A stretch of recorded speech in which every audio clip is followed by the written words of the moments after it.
Heyo, Sim Gamers, welcome to the bonus feature for episode number, 5?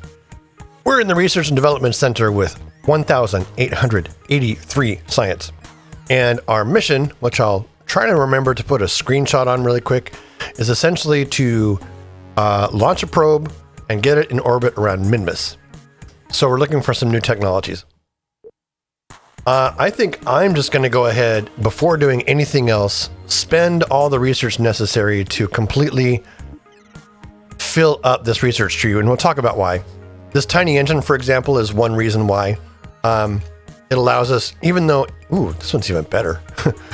We have these really, really small engines that are very low thrust, as far as the amount of weight they might be pushing. But if we're talking about a satellite, we don't need a lot of thrust. We just need it to be highly efficient. So we could use one of these small engines.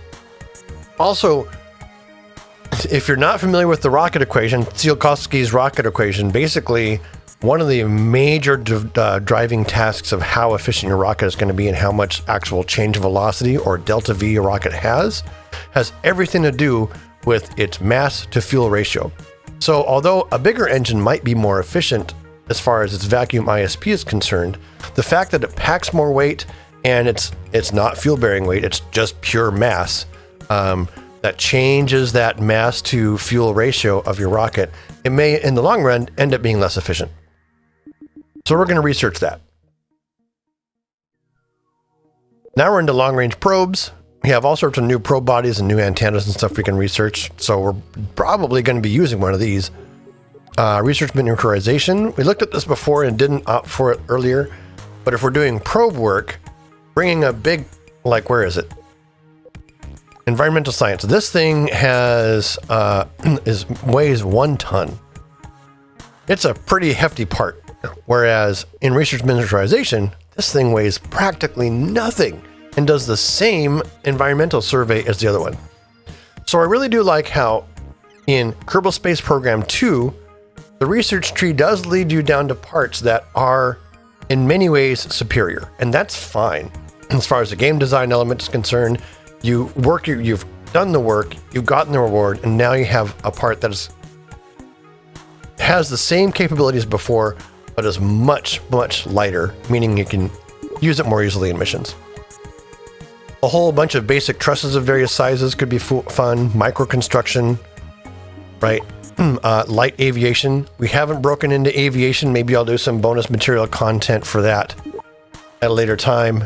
But now, with 1,553 science, we are all set to break into Tier 2.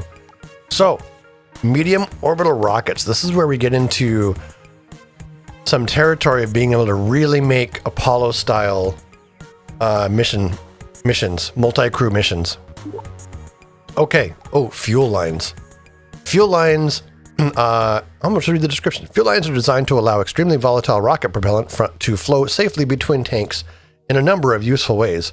Don't be fooled into thinking that this is just a hose. Well, okay, it is just a hose, but it's the most high-tech hose you will ever see. Fuel lines, I'm definitely researching that because this gives us the ability to do what's called asparagus staging, which is a highly efficient stage, and we'll talk about that in the build. Precision propulsion, nah. Medium launchers, ooh. This will eventually get us some very, very powerful rockets. But I think I'm going to go down the 2, 4, 6. Oh, we can afford medium launchers. We'll grab that. Nuclear propulsion. We don't have enough for that yet, but this is the single most efficient propulsion that's available in Kerbal Space Program 2, so far as I know. I guess we'll get enhanced electronics and expanded construction. Sure.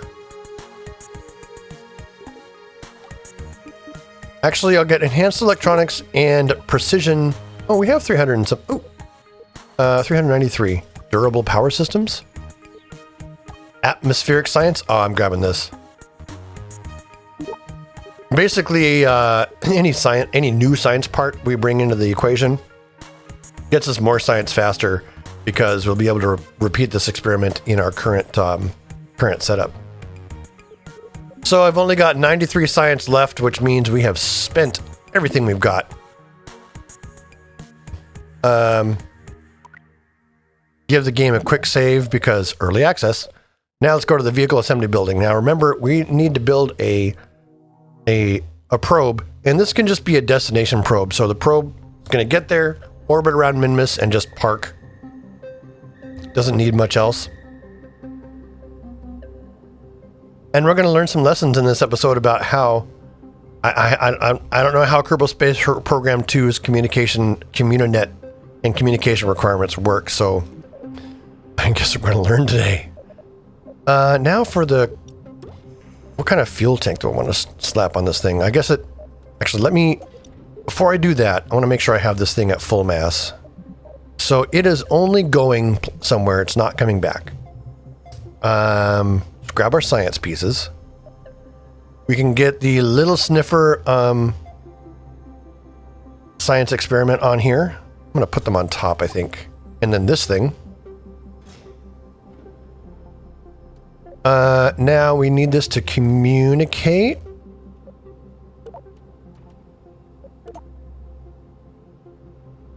I want to see what this looks like. Extend. I don't totally hate it. In fact, kind of like it. It looks tight and efficient. Let's try that.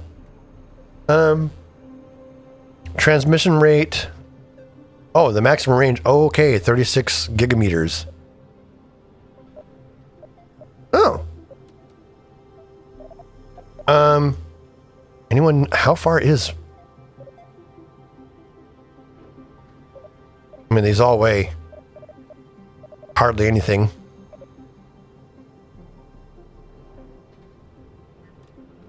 I'm going to change where this is placed just slightly.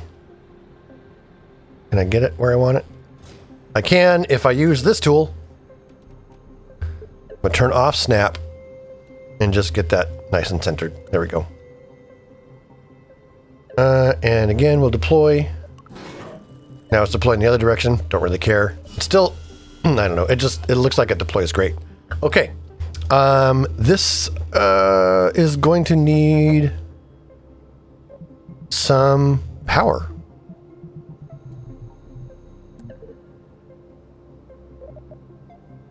We could throw on just an extra small battery somewhere.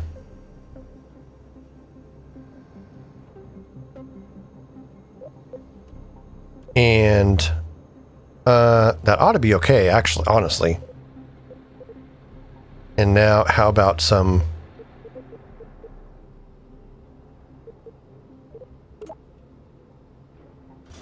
couple of these things to deploy once it's in orbit?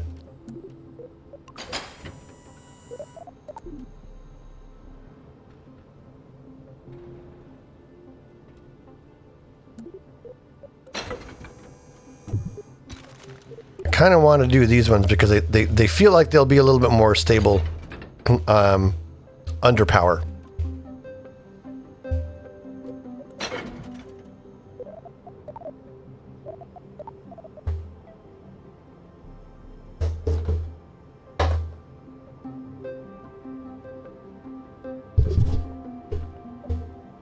Sorry, just adjusting my microphone there to try and get rid of some of that buzzing. Okay, that's a little better.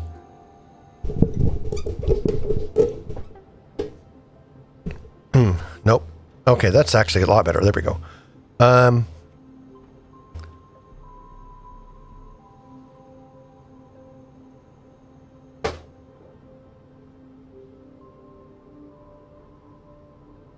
So we've got power. We've got power generation, power storage, communication, the science I want to bring along. This probe core should be capable of all the maneuvers I need. I guess if it's not, we'll find out. Let's throw some fuel tanks on. Now, here's my question. Could I do this and then sort of manually tuck it up?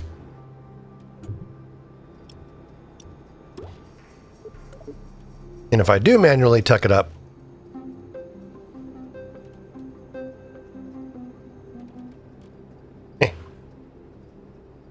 does that change its connection node?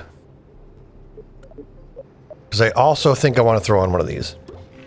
Oh, that looks really nice. I like that.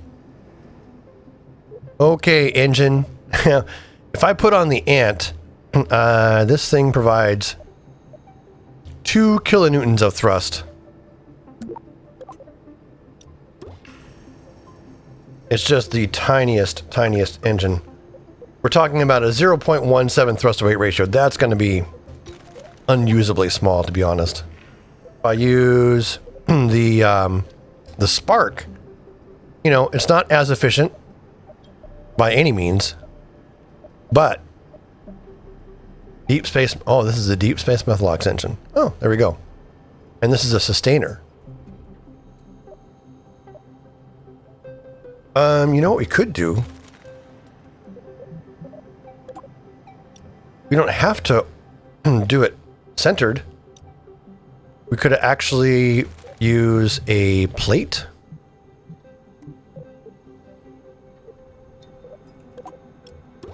Toss down an engine mount, right? And then use... Don't snap anymore, please. Actually, do snap.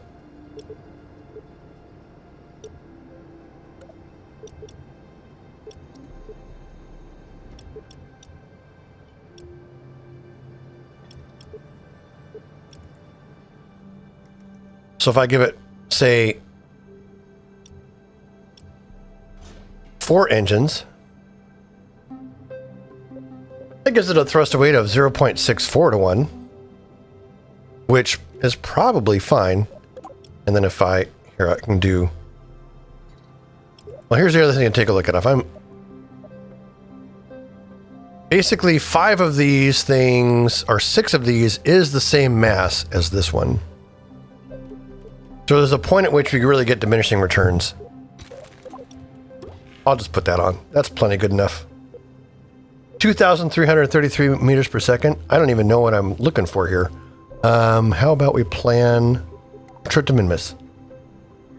Oh, okay. So if after we get into low orbit, an intercept is 1,270. And then low orbit is 150. So I could call it 1,500 delta V overall.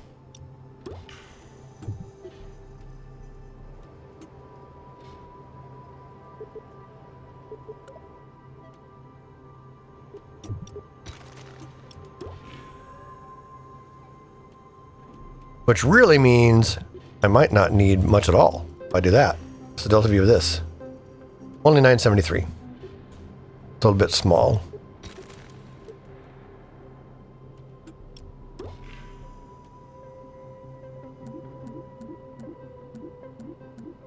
Why not just go ahead and pack that in? This will be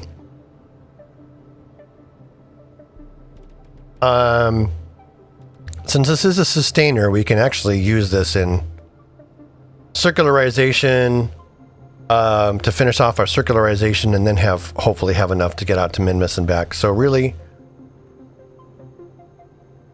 this is plenty powerful for any science missions we want to do in the area, or probe science missions we want to do. All right, I'm going with that. Let's go ahead and build a shroud around this as our cargo bay. Now that I think we have them. Payloads, yes. Small payloads, so we need this to decouple.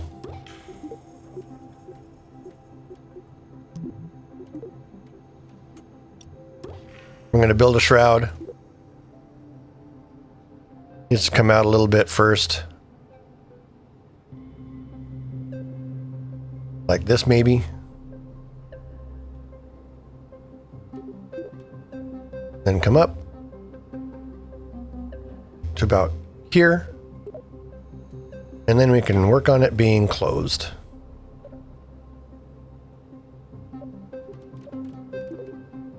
And that's that.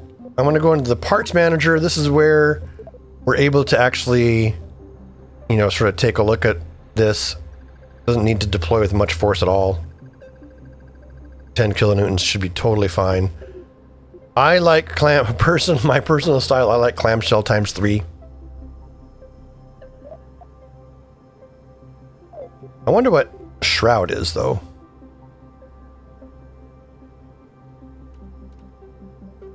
Like, when I deploy this, what happens? What does it look like when it deploys? I don't know. Clamshell times 3. That's the one we're going after. So here's the full payload we need to get into Kerbal orbit.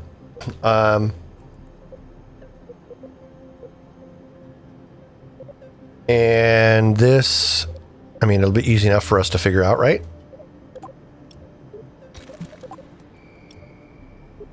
We don't even need a decoupler. Don't need a decoupler there. Just a fuel tank.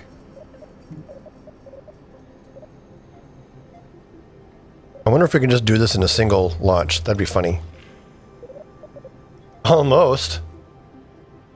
Well, in that case,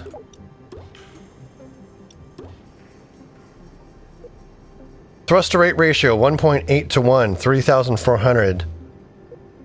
We're just launching straight up. Oh, I need to change this over to atmosphere though. Okay. 2,900 delta V, 1.6 thrust to rate ratio.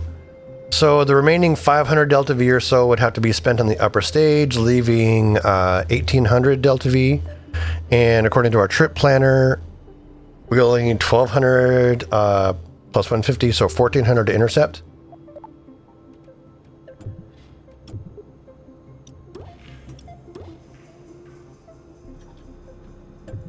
We could just add on a little bit more.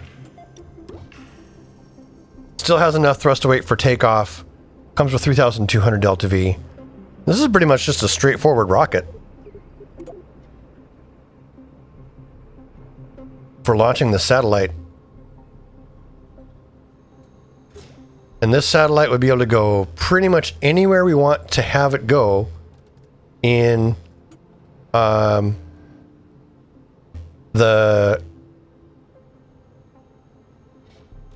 in Kerbal's local system.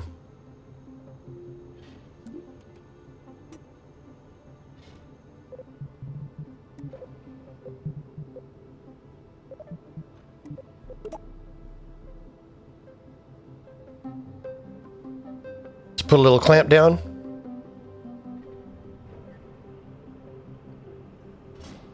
Like so.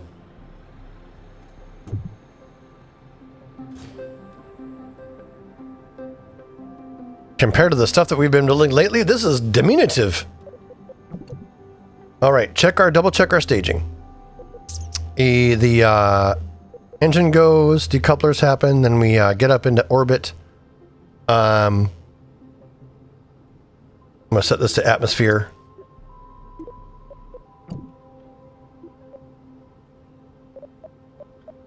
This is Kerbal vacuum. Yeah.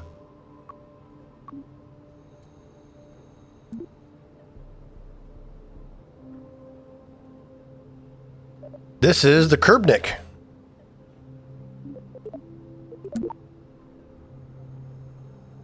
Kerbnik satellite.